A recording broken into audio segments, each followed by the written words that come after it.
auditeurs et téléspectateurs de la radio et télévision Tambara, vous pouvez désormais suivre votre chaîne de télévision préférée Tambara sur le satellite BadrSat 7, angle 26 degrés Est, fréquence 11010, polarisation verticale, symbole REC 27500.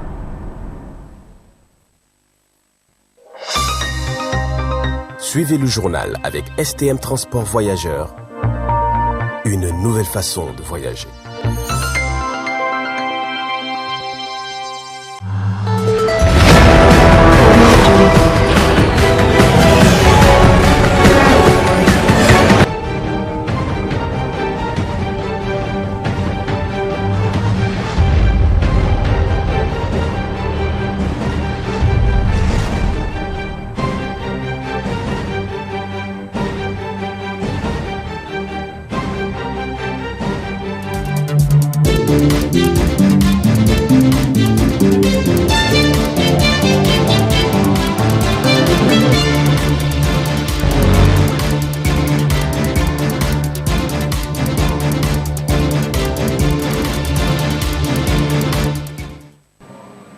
Mesdames et messieurs, bonsoir. Bienvenue à cette grande édition d'information de 20h15 de ce mardi 3 avril 2025 sur la télévision Tambara, le miroir de la femme. Nous démarrons cette édition avec cette signature de plusieurs décrets à la présidence de la République.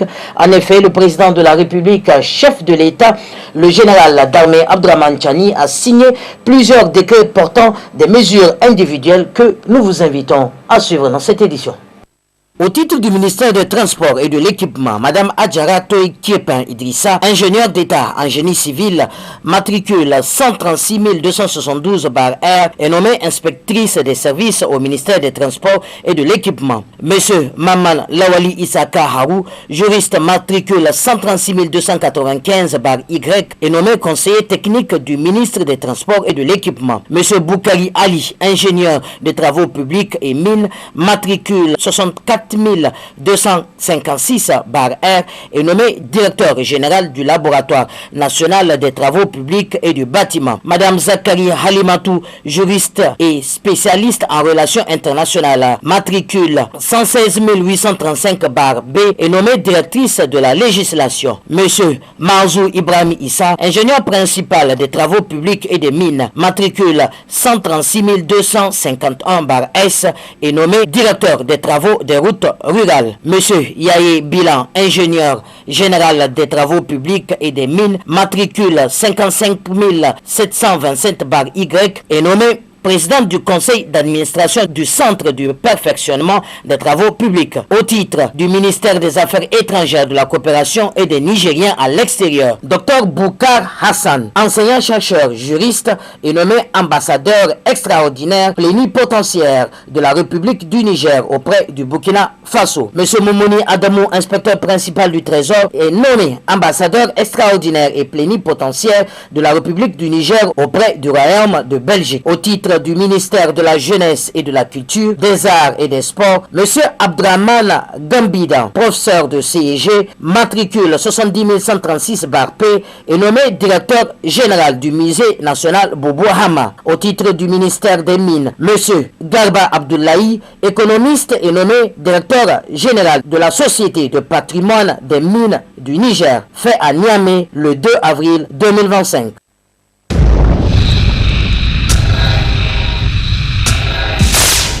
Le gouverneur de la région d'Ottawa, le colonel-major Omarou Tawaye, en collaboration avec l'administrateur délégué de la ville d'Ottawa, M. Sahabi Moussa, ont organisé ce matin du mercredi 2 avril 2025 une rencontre d'échange entre les autorités et les différentes couches sociales de la région d'Ottawa dans la salle de réunion de l'hôtel de ville de la région. L'objectif de cette rencontre est de sensibiliser les participants sur l'importance du pardon que le président de la République du Niger, le général d'armée Abdraman Chani, a demandé au peuple nigérien. Après la Fatiha et l'hymne national, l'administrateur délégué de la ville d'Ottawa est la première personne à prendre la parole, dans laquelle il a souhaité bonne fête à toute la population de l'ADER. Il a saisi l'occasion pour demander pardon pour tout manquement à la population. Le colonel-major Omarou Tawaye, gouverneur d'Ottawa, quant à lui, il a expliqué clairement quelques points du discours du président de la République lors de son discours du 26 mai mars 2025. Il a demandé à la population de s'excuser entre eux, de faire preuve de tolérance,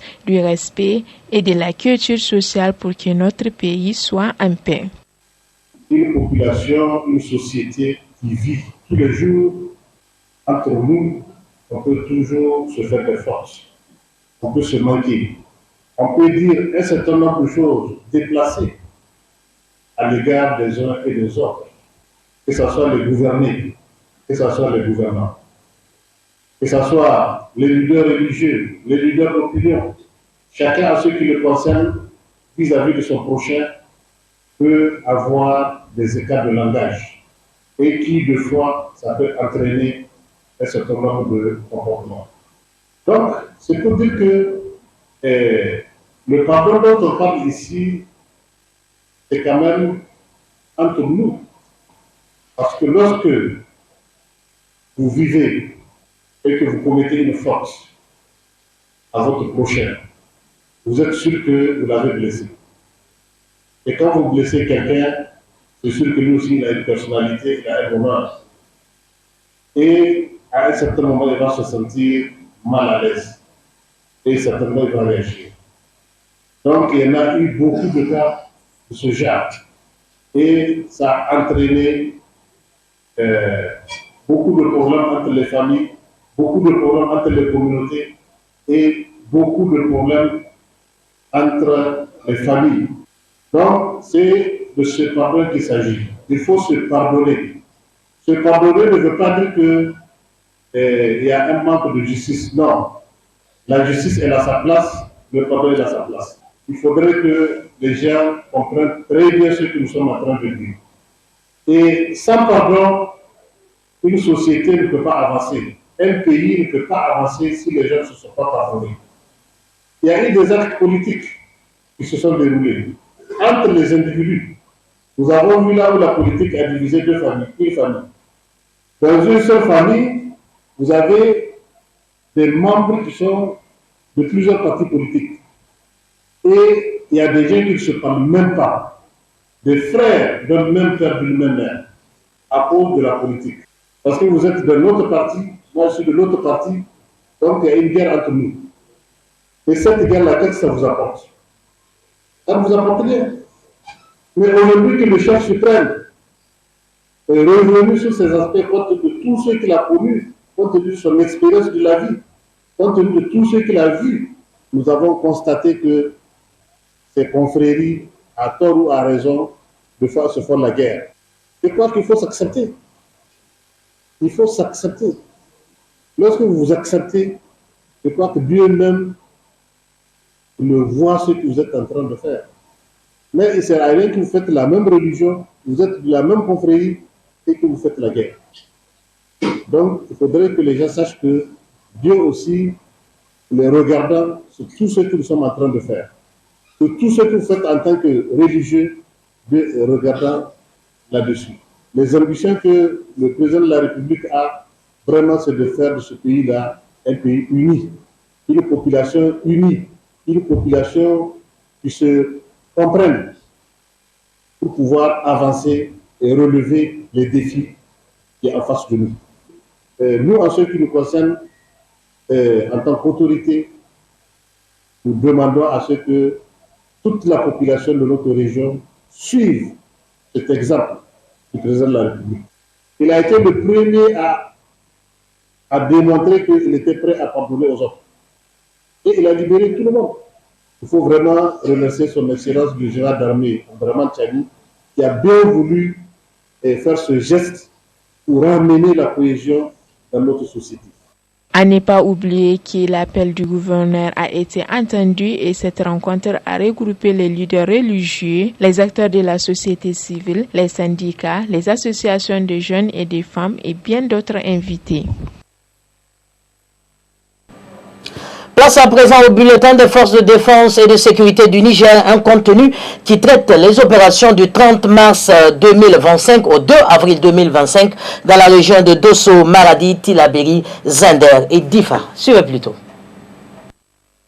Dans la région de Tillabéri, sur la rive droite du fleuve, Dans le cadre de la lutte contre l'orpaillage clandestin et ses conséquences sécuritaires, une patrouille des forces de défense et de sécurité basée à Tamou a mené le 31 mars 2025 une opération de démantèlement d'un site illégal situé dans la localité de Kaleyenu. L'intervention a permis l'évacuation des occupants et la destruction complète des installations utilisées pour l'exploitation illicite de l'or. Cette action s'inscrit dans les efforts continus visant à éradiquer ces sites, souvent liés au financement des groupes criminels dans l'espace AES. Par ailleurs, à Torodi, dans la nuit du lundi 31 mars au 1er avril, vers 5 heures du matin, une tentative d'infiltration a été déjouée à proximité d'une position des forces de défense et de sécurité. Un individu se déplaçant discrètement à vélo a tenté de s'approcher des installations militaires, vraisemblablement pour recueillir des renseignements. Repéré par la sentinelle en poste, il a refusé d'obtempérer aux sommations et a été intercepté après avoir été légèrement blessé à l'épaule par un tir d'avertissement. Lors de la fouille, plusieurs téléphones portables ainsi que des documents compromettants confirmant ses intentions malveillantes ont été retrouvés en sa possession. Il a été mis à la disposition des services compétents pour interrogatoire. Dans la zone de Namaro, une patrouille conjointe des forces de défense et de sécurité a été déployée le 1er avril à Mbanga, un village situé à 30 km au sud-ouest de Goté et à 18 km à l'ouest de Namaro, suite à des informations faisant état d'une violente bagarre survenue la veille aux environs de 22h30. À leur arrivée, les forces ont pris contact avec le chef du village et des représentants des deux communautés concernées afin de comprendre les causes du conflit et d'évaluer la situation. Le bilan des affrontements fait état de 2 jeunes victimes âgées de 17 et 18 ans déjà inhumées avant l'arrivée des FDS. 4 autres personnes ont été blessées, dont 2 grièvement. Dans le cadre de l'enquête, 3 individus soupçonnés d'être impliqués dans ces violences ont été interpellés et remis à la brigade territoriale de gendarmerie de Namaro. À l'issue de l'intervention, un appel à la retenue et à la cohésion sociale a été adressé à l'ensemble des habitants. L'importance du dialogue et de la médiation a été soulignée comme moyen privilégié de règlement des différends afin d'éviter toute escalade de violence.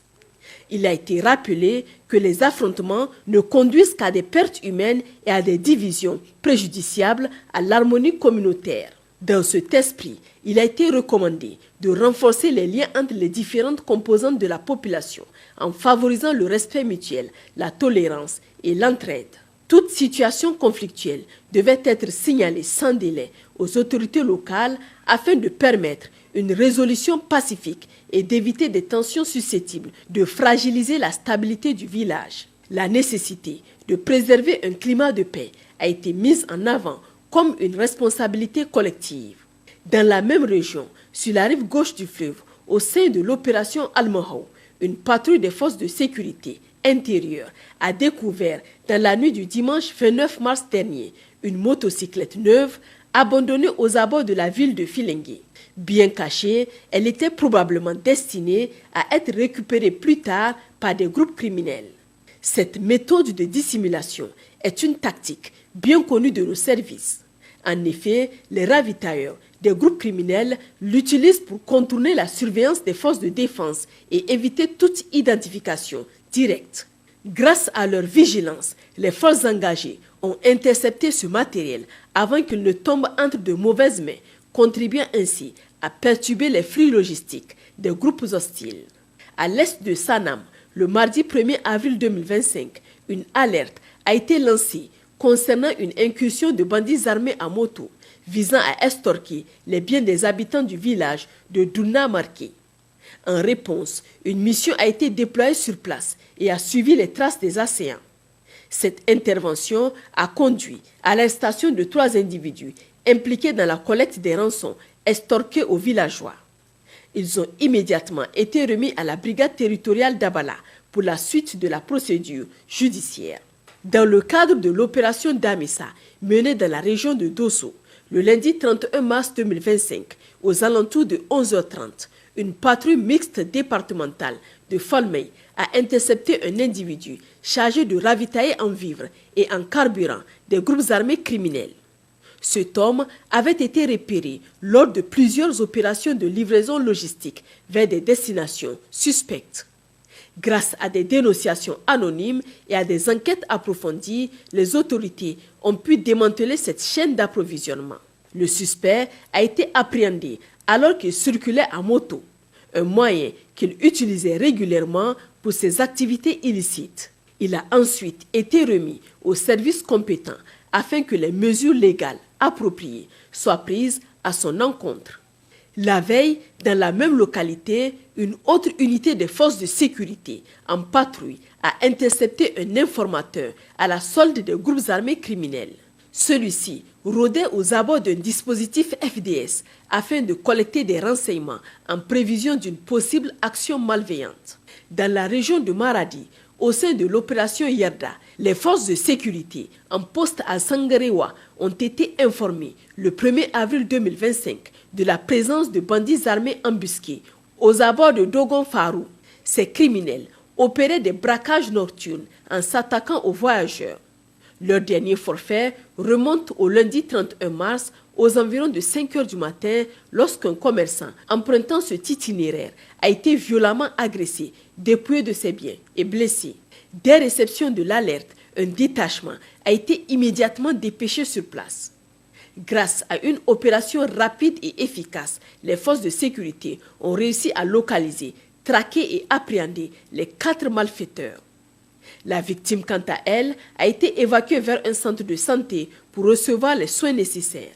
Dans la nuit du 30 au 31 mars, aux environs de 23h40, une autre intervention des forces de défense et de sécurité a permis l'arrestation d'un individu connu pour ses activités criminelles à Medeni El Haj. Identifié comme un grand bandit et un trafiquant de drogue notoire, il est soupçonné d'être en lien avec un autre chef de gang opérant depuis Jibia au Nigeria. Bien qu'aucune drogue n'ait été retrouvée sur lui au moment de son interpellation, il était en possession de 19 300 Naira et d'un téléphone basique. Par ailleurs, 3 de ses complices ont été formellement identifiés et font actuellement l'objet de recherches actives. L'enquête a également révélé que le suspect possède une maison inhabitée à Medeni El Haj où il se rend rarement, probablement pour éviter d'attirer l'attention. Après son interpellation, il a été remis à la gendarmerie pour des investigations approfondies afin d'établir ses connexions criminelles et d'éventuelles ramifications avec d'autres réseaux. Dans la région de Zender, sous la juridiction de la zone de défense numéro 3, dans le cadre des investigations sur la formation d'une bande criminelle dans la ville de Gidigir, les forces de l'ordre ont interpellé le lundi 31 mars 2025 vers 13h 2 individus impliqués qui ont ensuite été conduits à la brigade de gendarmerie de Gouré. Lors de leur interrogatoire, les malfrats ont révélé qu'un pistolet automatique était en possession du 3e membre du groupe. Une perquisition a donc été menée à son domicile le lendemain, permettant son arrestation ainsi que la saisie d'un pistolet de calibre 9 mm avec un chargeur approvisionné.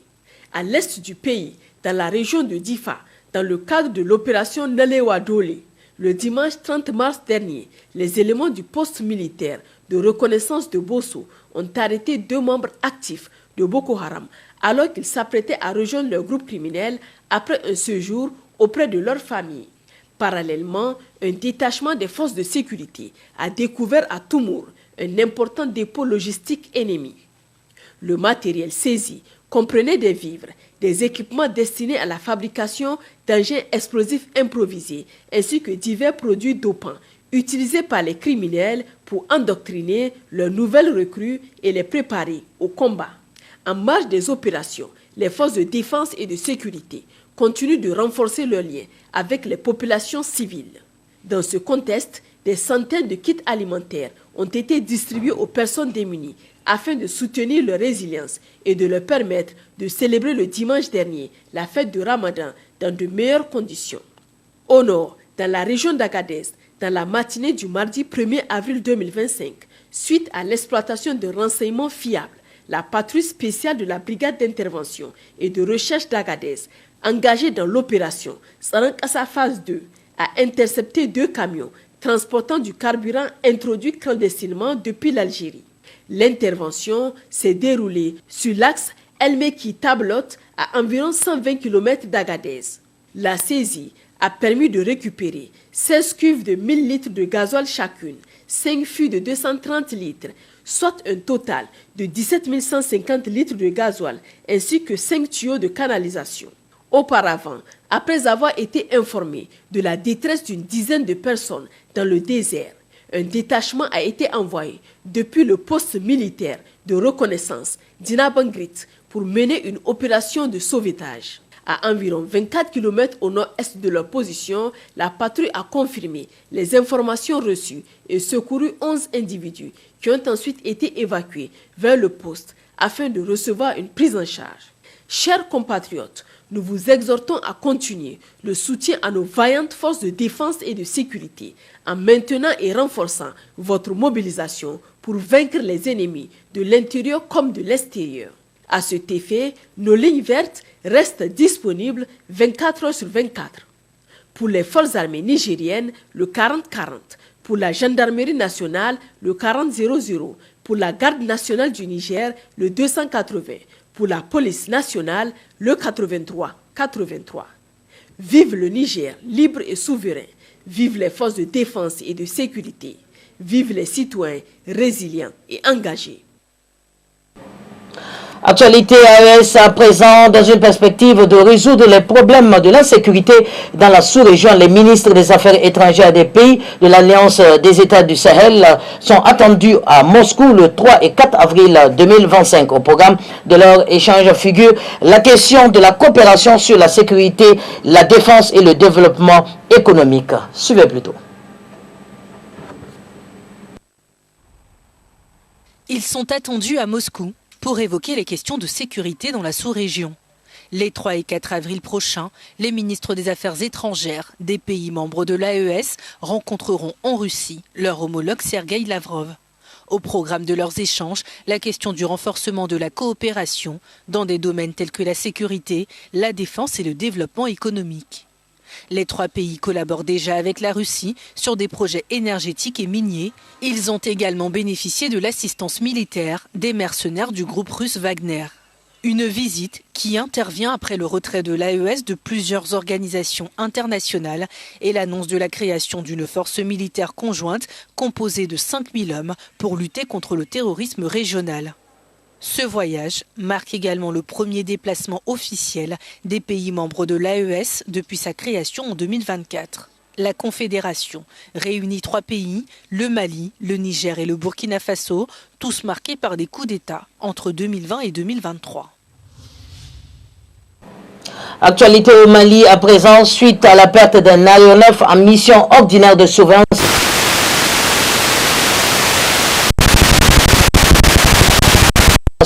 Des circonstances de cet accident afin de mettre fin aux rumeurs qui circulent sur les réseaux sociaux. Nous vous invitons à suivre ce point avec le chef d'état-major malien Oumar Diarra. Je confirme le contenu du communiqué de l'état-major général des armées qui a été diffusé par la DIRPA relatif à cet incident de crash d'un aéronef des FAMA. Et tout d'abord, je voudrais dire que les FAMA poursuivons les missions de recherche et de destruction des refuges terroristes sur l'ensemble du territoire national, conformément aux missions qui nous a été confiées, la mission de défense du territoire national, en coordination avec les autres pays de l'AIS. C'est dans cette mouvance, et sur la base des informations reçues et des renseignements confirmés et recoupés, que nous avons engagé un aéronef dans la localité de Tenzawaten, où se tenait une grande réunion des cas de terroristes. L'information a été confirmée, c'était en réunion, c'est dans ce cadre qu'on a engagé cet aéronef-là, dans le cadre de la recherche et la destruction de cet objectif. Donc, de l'analyse de tous les rapports et des comptes rendus qui nous sont parvenus, je confirme que l'aéronef opérait dans les limites du territoire national, comme on l'a toujours fait. Ce n'est pas notre première fois d'opérer dans la région de Kidal ou bien dans le secteur de Tenzawaten. Nos aéronefs ont toujours opéré dans les limites du territoire national. Je voudrais dire, sur ce plan, nos forces Nos forces restent des forces professionnelles et nous gardons un grand sens de responsabilité. Donc les coordonnées du crash sont disponibles, ont été relevées. Et ces coordonnées du crash confirment que le crash a eu lieu sur le territoire national. Donc les enquêtes sont en cours et nous attendons des conclusions qui donneront plus de détails. Le message que j'ai à lancer au peuple malien, c'est de rassurer le peuple malien que nous sommes des forces professionnelles. Les forces armées maliennes restent des forces professionnelles, tant en organique qu'en opérationnel. Les missions de recherche et de destruction des refuges terroristes vont continuer et s'intensifier sur l'ensemble du territoire national. Je demande à la population de rester sereine, de faire confiance aux FAMA. Nous restons déterminés et surtout de faire confiance à nos autorités par rapport à la gestion de cet incident. L'autre point que j'ai à dire, rassurer le peuple malien, pour dire que cet incident n'entame en rien nos capacités opérationnelles. La preuve est que ce matin déjà, dans la même localité de Tenzamaten, des informations recoupées et des renseignements confirmés. On parlait encore de la présence des terroristes dans la même localité et la cible a été repérée et traitée ce matin. Donc je voudrais dire au peuple malien d'être serein, appeler la population malienne à avoir confiance aux FAMA et à nos autorités. Et je dis, les forces armées maliennes sont des forces professionnelles et nous avons un grand sens de responsabilité. Je veux dire et je répète que nous ne doutons pas. Nous n'avons aucun doute dans notre esprit par rapport à ce qui concerne la défense de l'intégrité territoriale du Mali. Aucun doute, aucune menace ne nous entravera par rapport à cette mission.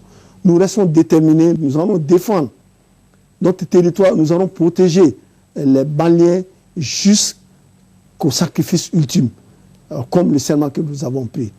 Donc, toute cette campagne ou bien tout ce qui est en cours aujourd'hui, nous n'allons pas nous laisser divertir. Nous allons continuer nos missions de recherche et de destruction des terroristes sur l'ensemble des territoires nationaux. Et je mets quiconque la défi. Toute personne, j'ai l'habitude de dire, toute personne qui se mettra, ou bien toute organisation qui se mettra en travers de la sécurité et la stabilité du Mali, nous allons vous combattre. Nous allons le combattre. Combattre comme la mission nous a été confiée. Et je dis, les enquêtes continuent, attendons les conclusions de cette enquête et faisons confiance aux forces armées maliennes et à nos autres. Une délégation du gouvernement guinéen s'est rendue à l'aéroport de Conakry pour récupérer une livraison de kits biométriques. Ces matériels sont indispensables à la tenue des élections prochaines en Guinée. Reportage avec TV5 Monde. Sur le tarmac de l'aéroport de Conakry, une délégation gouvernementale est présente pour récupérer la livraison. Des kits de recensement biométrique, matériel indispensable à la tenue de prochaines élections en Guinée. Les autorités ont dévoilé la date d'un premier vote. Le référendum portant sur une nouvelle constitution est prévu le 21 septembre prochain. Ce processus va nous permettre de constituer le registre national des personnes physiques et le fichier électoral. Aujourd'hui, on a reçu 37 palettes et les 37 palettes correspondent à 3000 kits d'enrôlement biométrique. Le gouvernement a voulu faire fort pour que tout le monde soit quand même identifié. Nous allons passer à 6000 kits. Sous pression internationale, les militaires qui ont pris le pouvoir lors d'un coup d'État le 5 septembre 2021 s'étaient initialement engagés à organiser un référendum constitutionnel et à transférer le pouvoir à des civils élus avant la fin de 2024. Mais cette promesse n'avait pas été tenue. Le général Mamadi Doumbouya, leader du gouvernement de transition, avait alors assuré dans ses vœux du Nouvel An que 2025 serait une année électorale cruciale pour parachever le retour à l'ordre constitutionnel. Et je pense donc qu'on aura des élections cette année. Premièrement, le référendum, ensuite possiblement la présidentielle. Et l'autre scénario possible, c'est peut-être qu'on aura en décembre la présidentielle et puis probablement l'année prochaine couplé les élections législatives à celles locales. Le général Doumbouya, chef de la transition, a affirmé à de multiples reprises qu'il ne se présenterait pas à une éventuelle élection présidentielle. Aucun membre du gouvernement actuel ne peut le faire selon la charte de la transition. Mais l'adoption de cette nouvelle constitution pourrait faire sauter ce verrou juridique et permettre à Mamadi Doumbouya d'être candidat. Et enfin, un groupe armé iranien sévit depuis plusieurs jours à Mer Rouge. Suite à cela, Donald Trump, le président américain, met la pression sur l'Iran de régler au plus vite ce problème. Il promet des représailles massives contre l'Iran et les Houthis. Suivez plutôt ce reportage. Donald Trump hausse le ton contre l'Iran et les Houthis. Le président américain procède à une pression maximale sur l'Iran pour résoudre le dossier du groupe armé qui sévit en mer Rouge. Il a assuré sur ses réseaux sociaux que le plus dur était à venir pour les Houthis et leur soutien en Iran. Ces dernières semaines, les États-Unis ont effectué plusieurs frappes contre ces rebelles du Yémen. Les frappes américaines visent à neutraliser les menaces des Houthis en mer Rouge, une zone maritime essentielle pour le commerce mondial. Mais Donald Trump n'en est pas à sa première menace contre Téhéran. Il a assuré dimanche qu'il y aura des bombardements en Iran, non pas en lien avec les Houthis cette fois, mais en l'absence d'un accord sur le nucléaire iranien. Après ce coup de pression, le guide suprême iranien Ayatollah Ali Khamenei a promis une riposte ferme si le pays était bombardé. Peu après, les Houthis ont dénoncé une nouvelle agression américaine. Ils évoquent 2 frappes sur l'île de Kamaran, une localité sous contrôle de l'organisation. En réponse, les Houthis ont dit avoir mené une nouvelle attaque contre un porte-avions américain. Washington a promis de recourir à une force écrasante tant que le groupe armé continuera de viser des navires circulant sur les routes maritimes clés en mer Rouge et dans le golfe d'Aden. Messieurs, dames, c'est l'essentiel de l'actualité de ce mardi 3 avril 2025 sur la télévision Tambra, votre télé de proximité. Que Dieu bénisse l'Alliance des États du Sahel. Au revoir.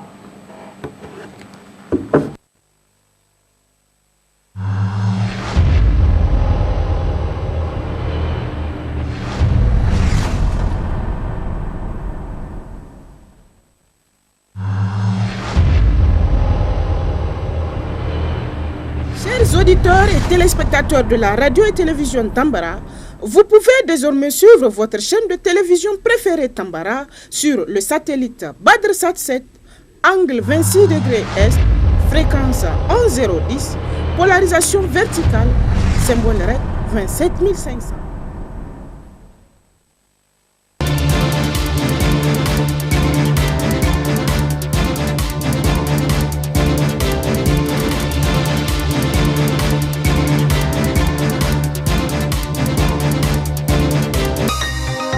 Ce journal vous a été présenté par STM Transport Voyageurs.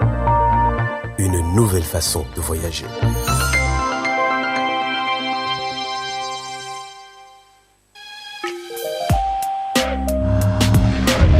Pour vos annonces publicitaires, reportages, couvertures médiatiques, ateliers, séminaires de formation, contactez le service commercial de la radio-télévision Tambara sur les numéros suivants. Le 80 10 25 25, 89 10 25 25 ou encore le 87 20 30 00. La radio-télévision Tambara, c'est la voix et le miroir de la femme.